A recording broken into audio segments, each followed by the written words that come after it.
Hello, my name is Dr. Milton Mills. I am a critical care and internal medicine physician, currently living in the Washington, D.C. area. I'm originally from Oakland, California, grew up and went to college and medical school in the San Francisco, Oakland Bay Area, and moved out to the Washington, D.C. area to complete my residency and have been living out here ever since.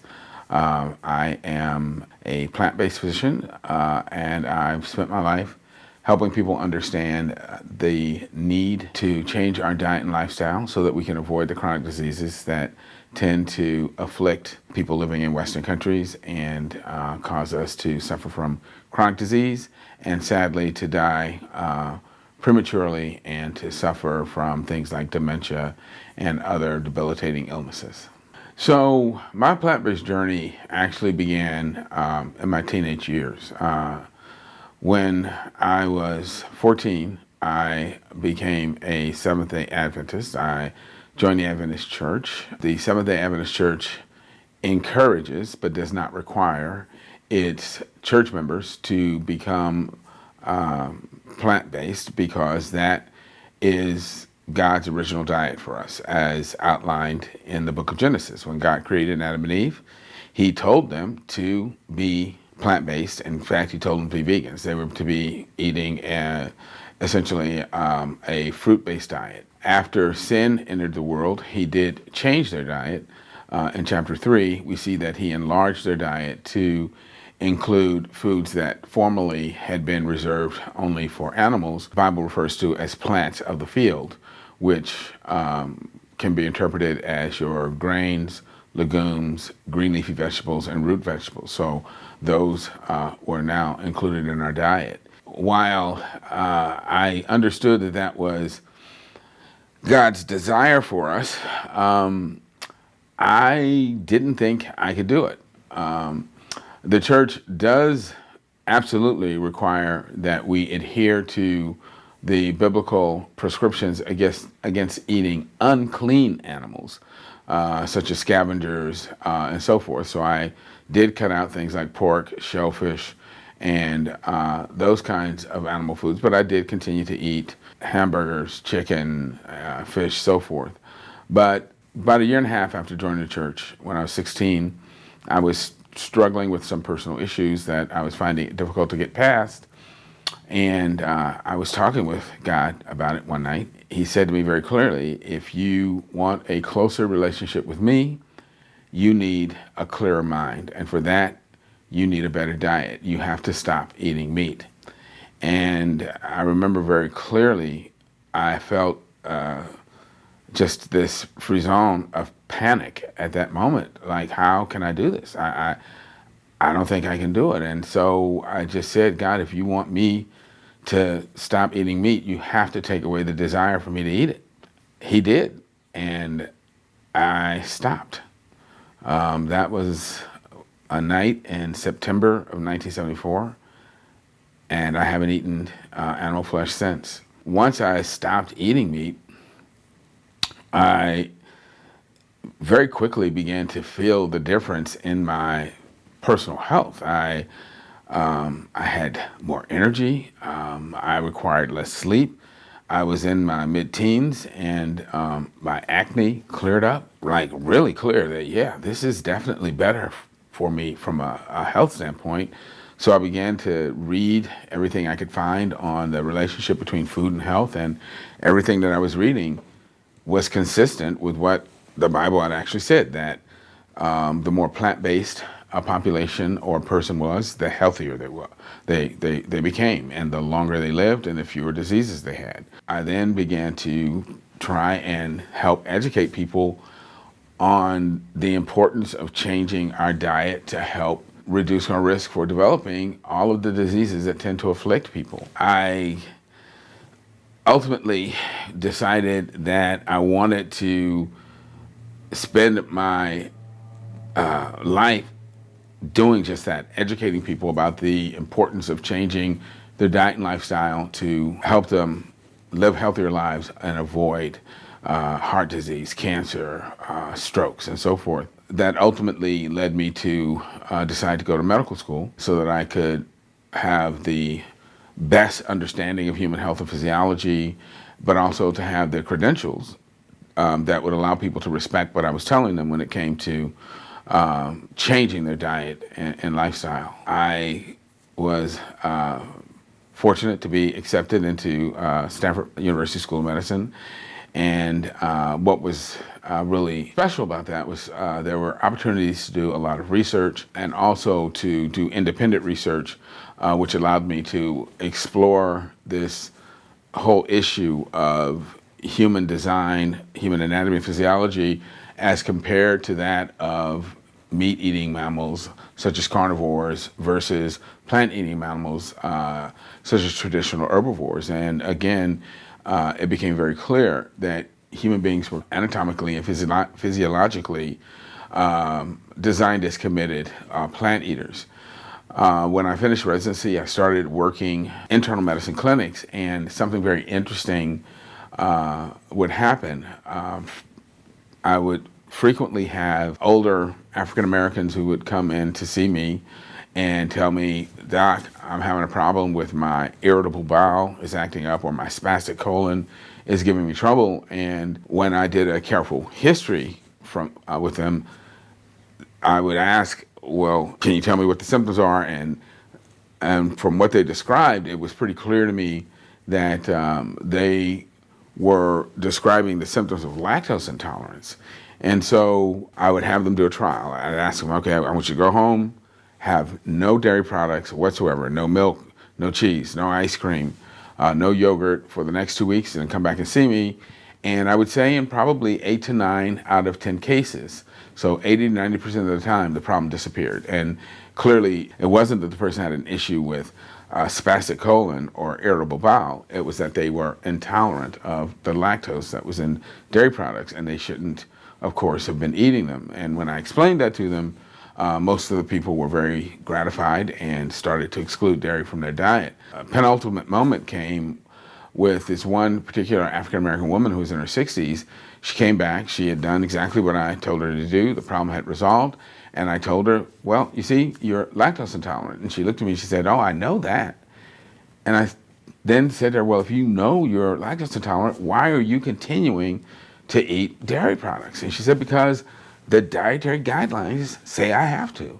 The government says that I have to eat these products if I want to remain healthy and have good bones." And it was at that point I became really angry, because I knew that the government knew that there really was no evidence that dairy products, number one, helped build strong bones or prevent osteoporosis or prevent hip fractures. And number two, the government also understood very well that African American women were genetically protected from getting osteoporosis in the first place. Then went to see Dr. Neil Barnard, who was the head of the Physicians Committee for Responsible Medicine, PCRM, and talked to him about doing a study to look at the racial bias and institutional racism that led to the continued recommendation of the consumption of dairy products, despite the fact that the government knew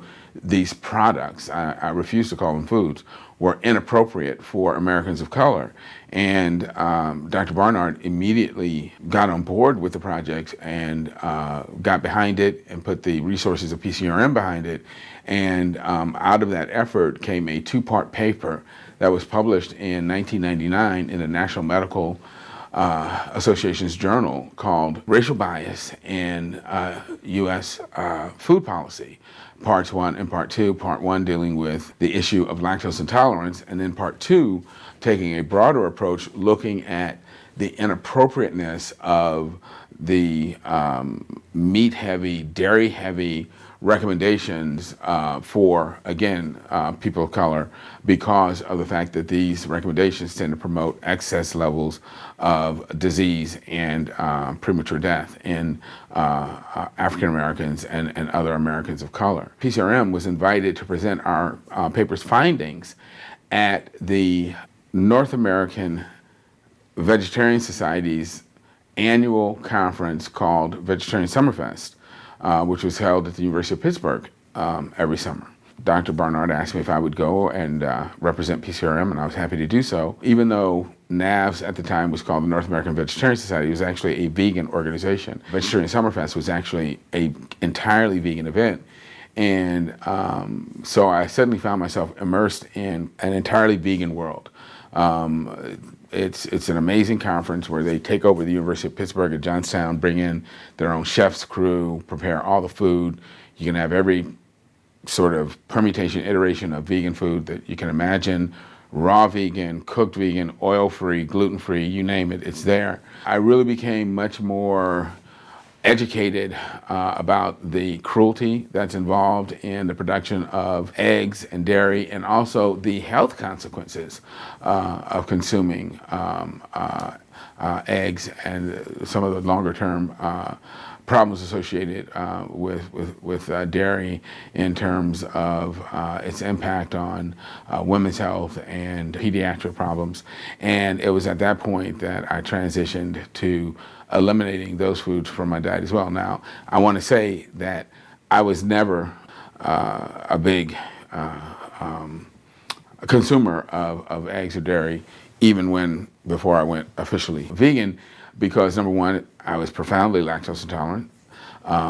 So I never drank milk, couldn't eat yogurt. Main dairy consumption would take the form of the occasional use of cheese. But again, that changed after my introduction to the Vegetarian Summerfest, and then again, most of my egg intake was in the form of what people would call invisible eggs, meaning it would be eggs that had been used to make certain prepared foods. But again, all of that changed at around the turn of the millennium. And so from that point forward, I've been essentially plant-based. And that's how my experience has evolved over the years. One of the things that is very clear to me is that if I had not been plant-based, I don't think I would have been able to make it through undergraduate school and possibly even med school, because I came from a poor area of Oakland, and my first 3 years in undergraduate school, I worked 40 hours a week and went to school full-time at night. And the first 2 years I did that riding the bus and public transportation, which means I wouldn't even get home till like after 12 o'clock at night, and have to be right back up in the morning at 6 a.m. in the morning to get the bus to work. And then once I actually decided I was going to go to medical school, I had to quit my full-time job because the only way I could get my pre-med recs was to work in the daytime. So I started working in a frozen foods warehouse at night. So I was working 3/4 time. I would do 3 graveyard shifts overnight during the week, get off at about 6 or 7 in the morning, go home, shower, change, and then go straight to school so I could be in lecture. And there's no question in my mind I wouldn't have had the energy or the mental clarity to do that if I had not been plant-based at the time. Being plant-based not only changed my life, but it helped me become the person I am and the doctor that I am, and is without question the healthiest for all human beings. I've seen that also in my clinical practice. I've been able to get people off their diabetes medicines, get them off blood pressure medicines. I've met people who've been able to cure late-stage cancers, cure themselves of autoimmune diseases like lupus and others by going completely vegan and eliminating all animal foods. So the potential benefits from becoming plant-based are enormous and enormously powerful if we would simply eliminate these disease-causing animal foods from our diet that our bodies clearly are not designed to consume.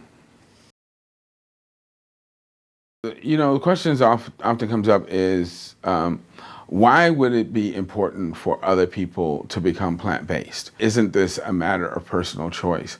Well, it really goes beyond personal choice, because as a social species, everything that we do impacts not only other humans, but it also impacts the earth, and it impacts the other creatures on this earth.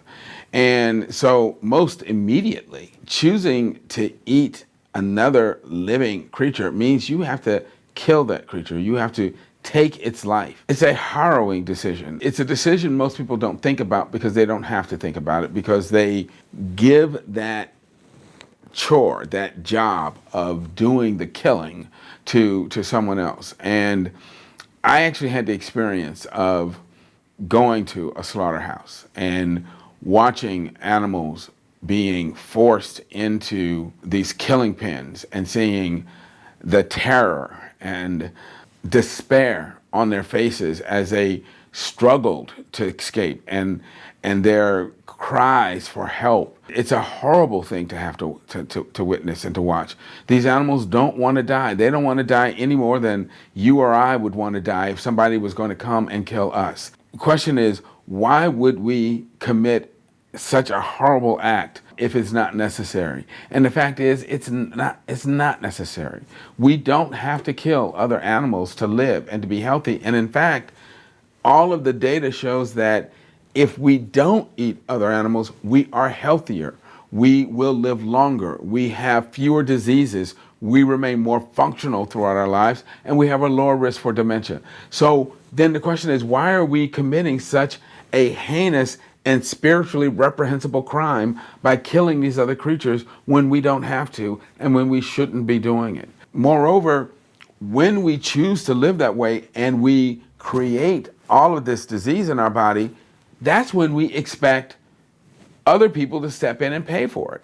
And people say, well, I have insurance. Yeah, but what is insurance? Insurance means that you've got a pool of people paying into your insurance company who are going to pay to take care of disease that you created when you're not able to pay for yourself. I mean, it would be different if people said, okay, well, I'm going to choose to eat this way, and when I have my heart attack, just put me out on the back porch and let me drop dead. Well, nobody says that. No, everybody wants to be taken off to the hospital. They want to get the coronary stents. They want to get the bypass operation, or they want to get chemotherapy, and the millions and millions of dollars spent to try and recover their health and save their life after they've thrown it away. Unnecessary lifestyle choices that could have prevented the diseases they've incurred. It's even more egregious for people who consider themselves believers in God and worshipers of our Creator. Because it is crystal clear that God tells us that He created us to be plant-based. He tells us in the book of Daniel, chapter 1, that eating a plant-based diet will make you healthier, will make you mentally more agile, and help our spiritual development. So then the question is, when the doctor comes in and he says, I'm sorry, Mr. Smith, but you've got colon cancer. Well, the first thing Mr. Smith says is, oh Lord, why me?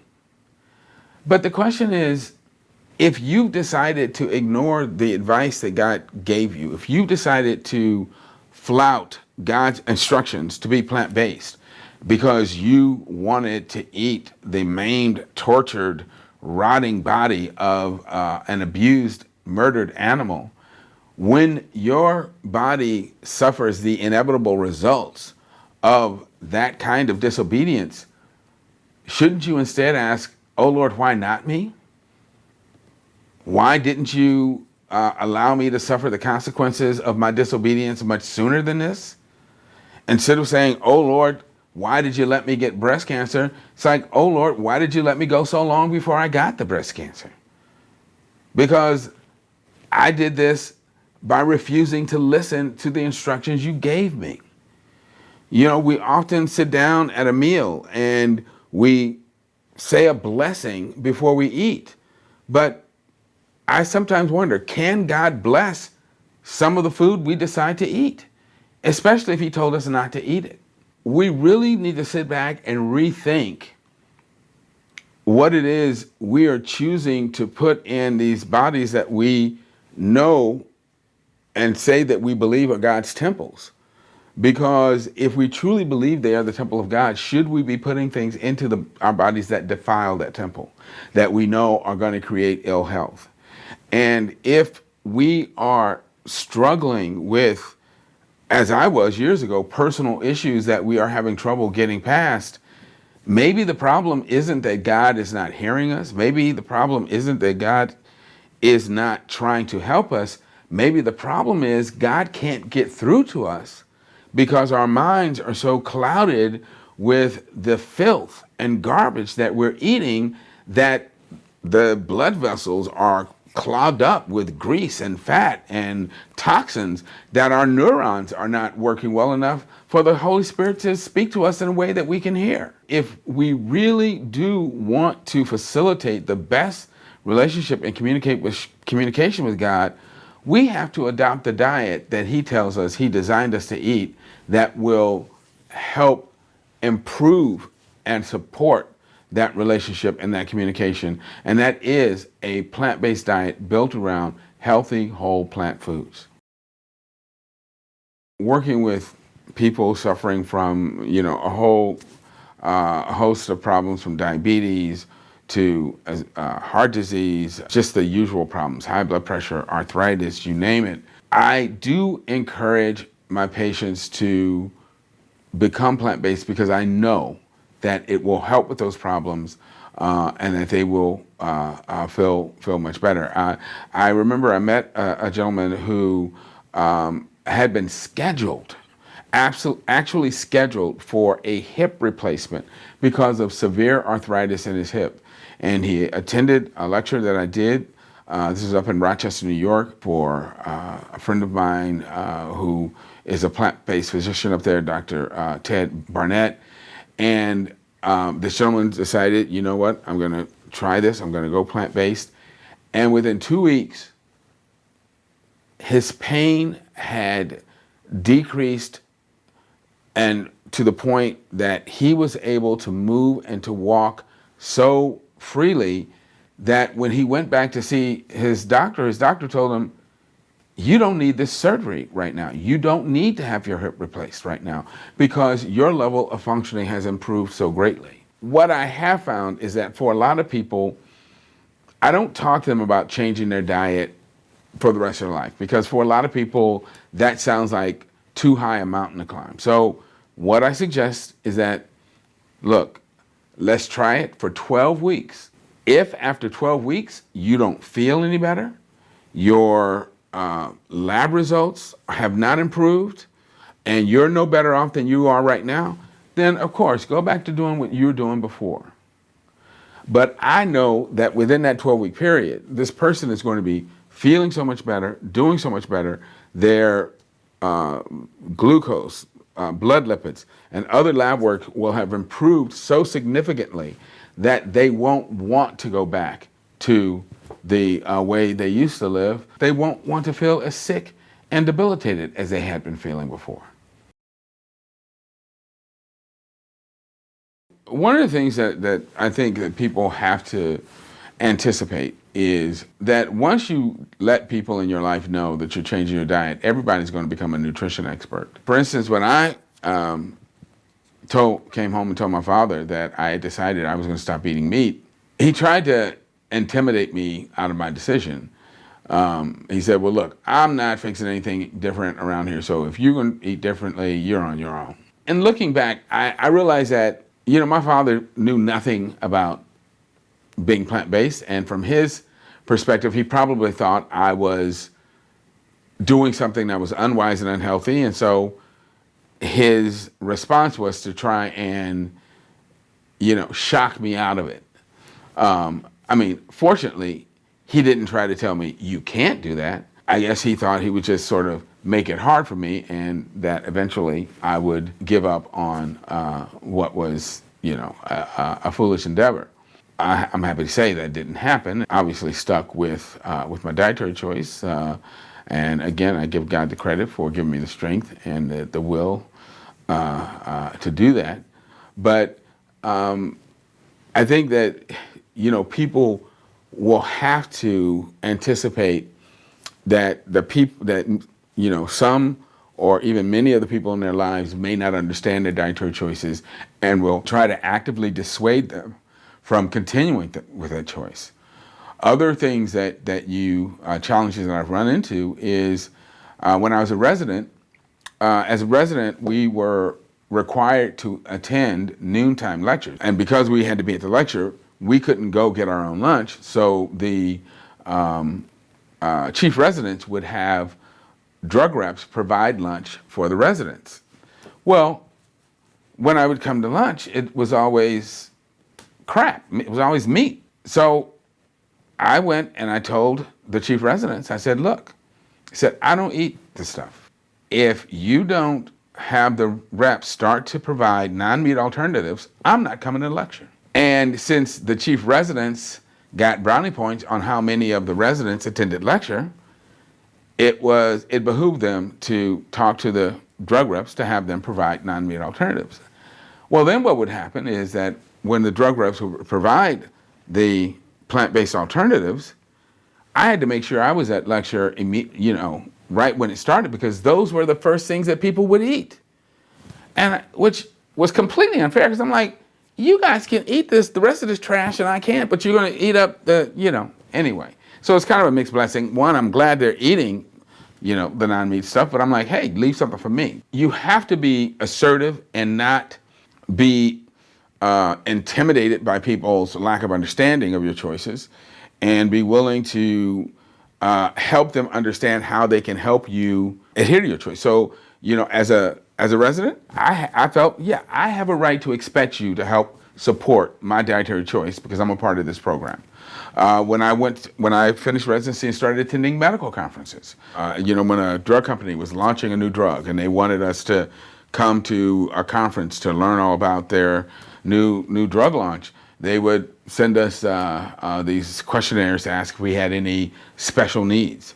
Well, I was very clear about my dietary needs. And I remember we had this really nice conference that was planned for Cancun. I mean, nice. And I went, and the opening night banquet, they had roast beef, they had roasted chicken, they had ham, they had a shrimp buffet. I'm looking at all this stuff and I'm like, where's the plant-based alternative? And so I called the coordinator over and I'm like, hey, I don't eat meat. What is there for people who are, plant-based? And she said, oh, well, we have salad or stir fry. And I said, ma'am, that's rabbit food. If I eat that stuff, I'm gonna be hungry in about an hour or two. I'm like, I need something to eat. And she's like, oh, well, okay, well, just tell me what you want and I'll have the kitchen to prepare it. I'm like, whoa. None of the other attendees had to come here with a menu in hand to tell you how to take care of them. I shouldn't either. This is a major hotel. They ought to know how to fix plant-based options. Talk to them and have them come up with something. I'm happy to say that she did exactly that, and for the rest of the conference, they had a great spread for the people who were vegetarian, vegan. But the thing that blew my mind was that after I had this conversation, probably 7 or 8 other attendees came up to me and said, oh, I'm so glad you said something. I was thinking the same thing, but I just didn't want to say anything. And see, that's why we suffer. There's an old expression that says a closed mouth doesn't get fed. And when we're afraid to speak up, we don't have our needs met. So we should not be afraid to be assertive without being rude or mean or confrontational, but by being direct, because we have a right to expect to be taken care of, to have our needs met. And what we're asking for is not exotic, it's not weird. Nobody has to go, to the South Seas to pluck some special plant that only grows on one island in the, some coral atoll out there. No, we're just asking for healthy, plant-based options that everybody by now should know how to prepare and to prepare well. And again, I'm not talking stir fry and salad. That is not going to cut it. Do I have any regrets about being plant based? The only regret I have is that I ever put dead, rotting, necrotic tissue in my body at all. If I could go back, I would be plant-based from the very beginning. In fact, I would have been plant-based from birth if I could have chosen.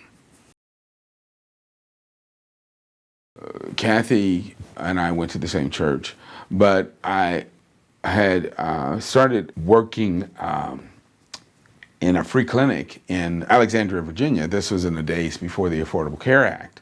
And Kathy was disabled and unemployed, and so she got her medical care at this clinic. But she saw one of the other doctors in the clinic, not me. One Sabbath afternoon in church, she came to me and she said, Dr. Mills, I was wondering if I could start seeing you as my doctor in clinic. And, you know, it's from a professional standpoint, it's always a little uncomfortable or dicey to be seen as taking one of your colleagues' patients. And I kind of said to her, well, you know, what's the problem with you and Dr. So-and-so? Why is it that you want to leave his care? And she was saying, well, I just don't feel like he's really paying attention to my health needs, my problems. And so I said to her, well, listen, let me talk to him and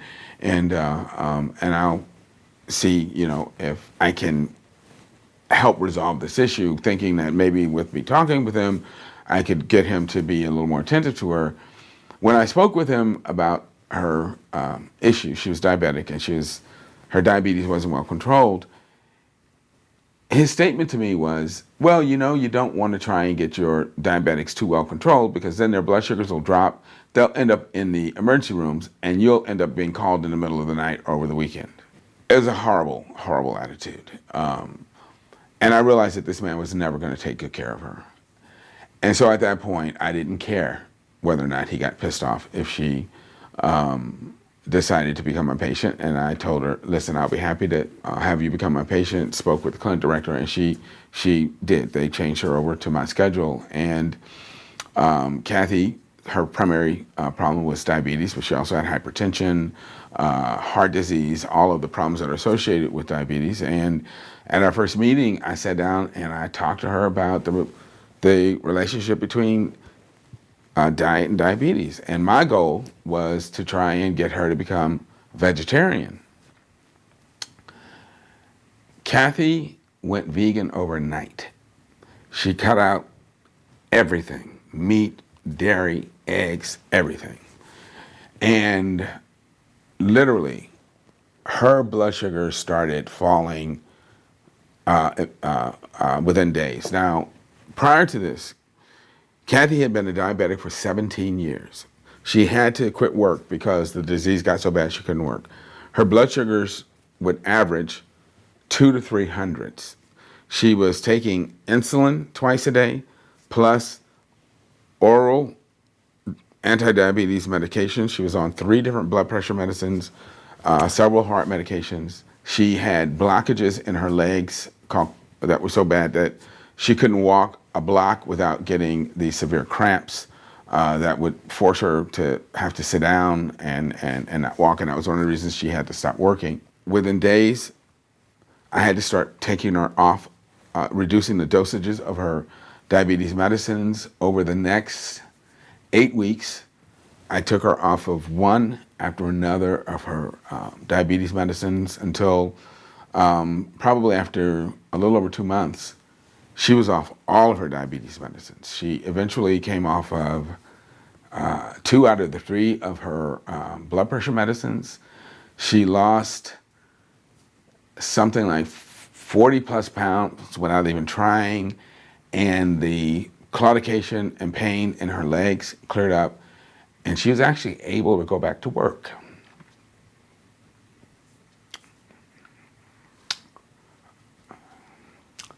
And she got her life back.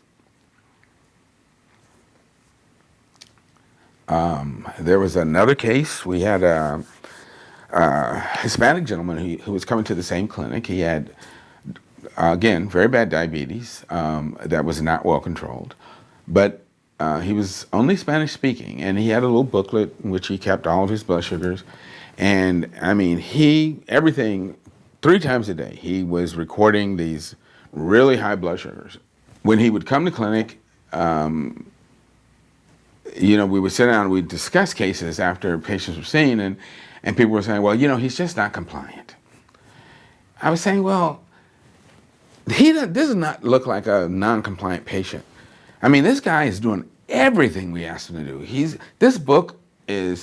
faithful in filling it out. He brings it in, and even though it's not good news, he's showing us what his sugars are. I'm like, the problem here is not compliance.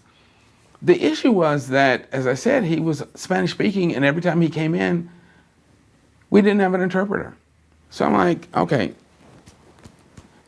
next time this man comes to clinic, we have to have a Spanish interpreter here so that we can understand what's going on. It turned out he's a truck driver, and he's eating at all these greasy spoon joints, and high-fat food interferes with the ability of insulin to work, and that's why his blood sugars were all over the place.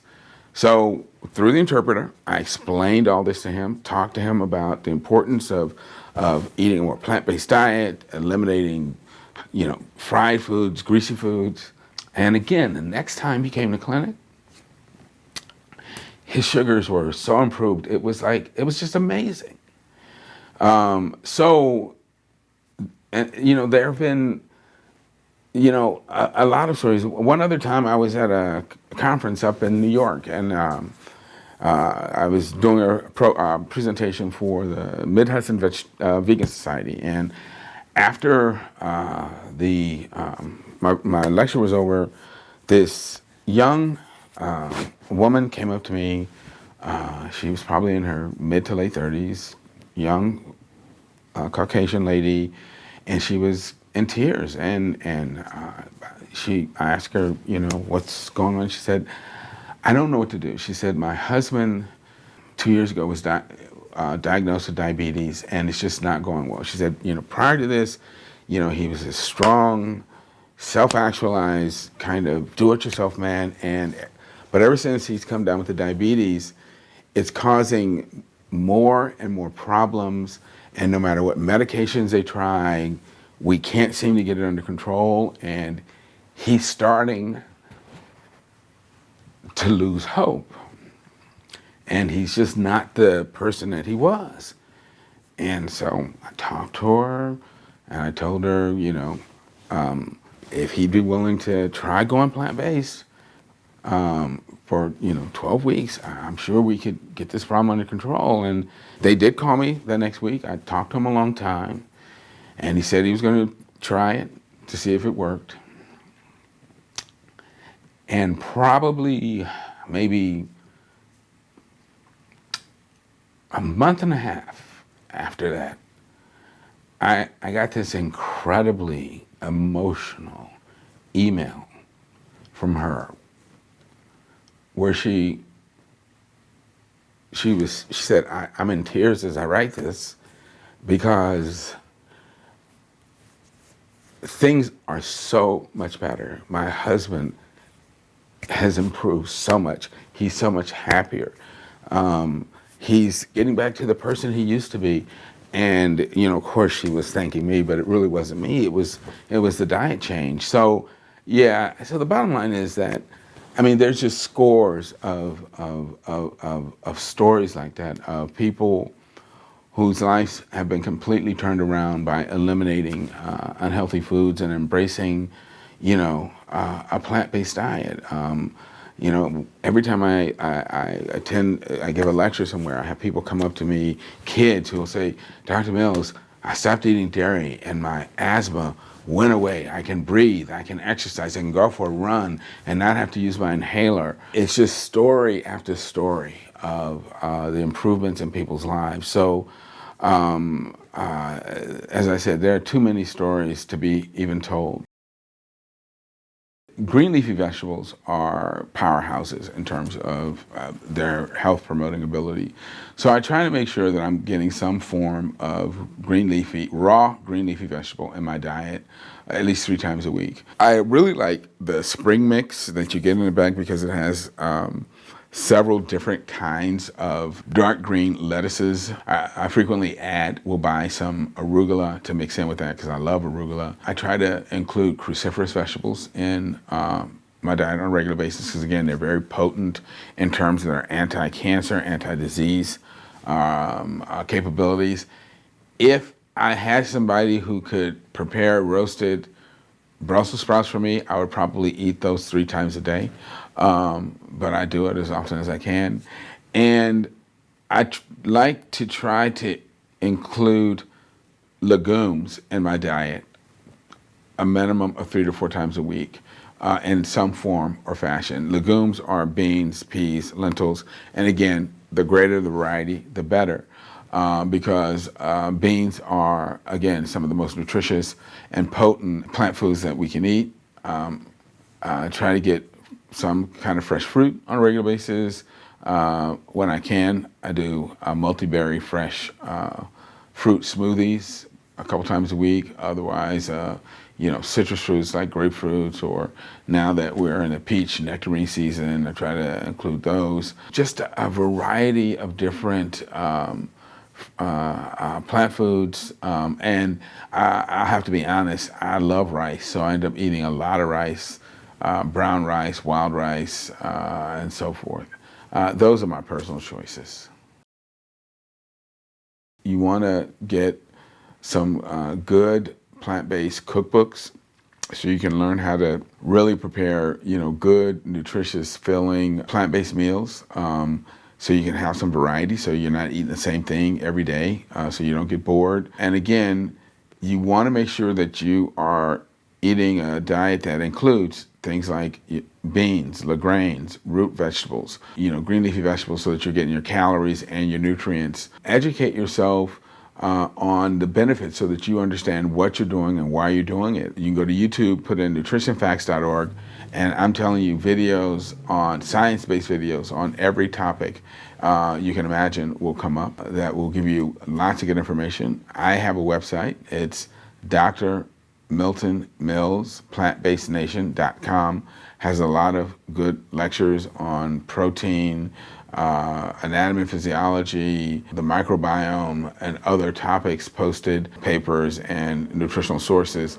Dr. Milton Mills, plantbasednation.com. Kind of long, but yeah, that's it. Lots of good reference material there. PCRM.org has a lot of good links on their website for additional information and resources. And then there are scores and scores of really good books. Brenda Davis has she's a wonderful research dietitian who has some excellent books out on diabetes and how to defeat diabetes. Dr. Greger has a book called How Not to Die, which covers all of the science supporting plant-based diets for promoting health. He also has a book called How Not to Diet. There's just too many outstanding plant-based cookbooks to talk about, but one I will give an honorable mention to is called Flava, My Plate, Flava, My Plate, which is done by a very good friend of mine. It's a wonderful cookbook, but there's just, again, many resources out there that really make getting started in this journey super easy. I always tell people going plant-based is like having sex. If you didn't enjoy it, you weren't doing it right. There is no reason for any human being with access to good, nutritious plant foods to ever need to eat animal tissue. All of the nutrients that humans need to be healthy can be found in plant foods, with the exception of vitamin B12, which is only made by bacteria. So even B12 that's in animal foods came originally from bacteria. So all you need to do for your B12 is take a supplement. And with respect to D3, if we get enough sun exposure, we will make our own D3. And if not, we can take a supplement. But any D3, or so-called vitamin D that you find in animal foods, was added to those animal foods to begin with. So instead of eating the animal foods, you can just take the D3 directly. So the bottom line is there is no reason whatsoever to eat animal foods and no need to. All of the proteins that are found in plant foods are complete proteins. So again, you don't need animal food for protein. You don't need it for anything. And in fact, the plant sources are much healthier and better for you. So cut out the animals and eat plants directly. You'll be better for it.